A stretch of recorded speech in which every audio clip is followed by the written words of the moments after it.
We are meeting to defend a very critical principle. We are meeting to defend the governance of this country in a way that is consistent with our Constitution and our democratic traditions. The Prime Minister has problems. The Integrity Commission has investigated him, and they are not satisfied with their findings. They have not been able to certify his annual declarations as being in good order.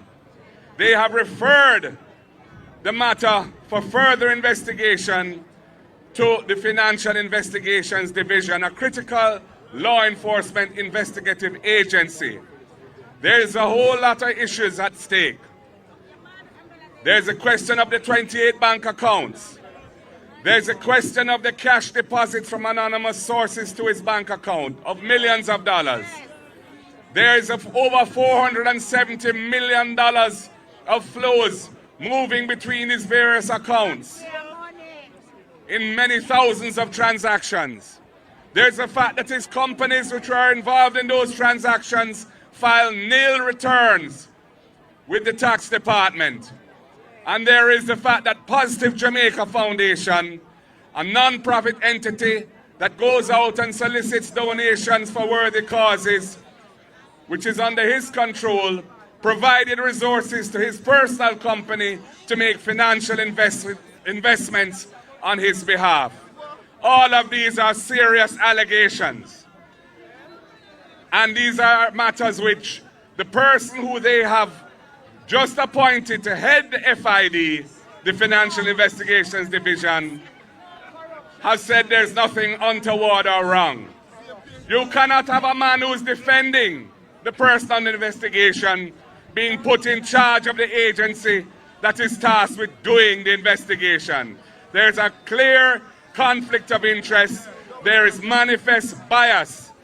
And furthermore, the very requirements for the post were deliberately watered down so as to facilitate the outcome of his appointment. Jamaica must stand against this erosion of good governance, this defilement of principle.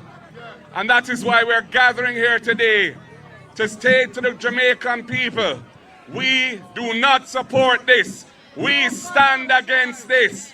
Time come for good governance in the country.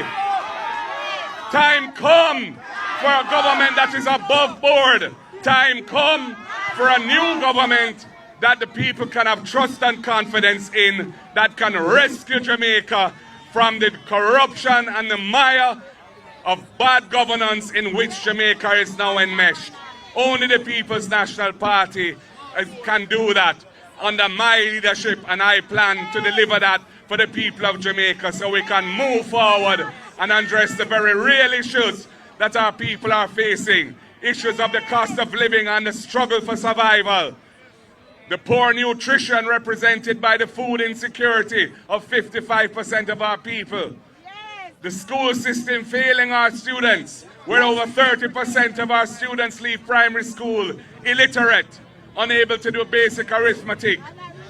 And the housing crisis, where there's a huge unmet demand for affordable housing in the country, when the government has for the last 10 years been taking $11.4 billion every year out of the National Housing Trust, depleting it of resources with which to provide affordable housing for the people.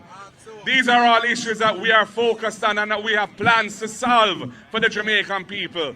But ethical government, honest government, government in which the people can have trust, must be at the center of the delivery of those programs and solutions. And this Dennis Chung situation is symptomatic of the erosion and corruption of governance in this country. And that is why we are standing here today to register our peaceful protest. It is nothing to do with bad mind. It is good mind at play. Good mind supporting good governance. Good mind fighting against corruption. Good mind standing against conflicts of interest. Good mind standing against cronyism and nepotism. And for the Prime Minister to call upon his supporters to protest today against bad mind was a new low in the governance of this country and reflects the desperation that he feels because he knows that the people of Jamaica have had enough of this government under his leadership and they want change.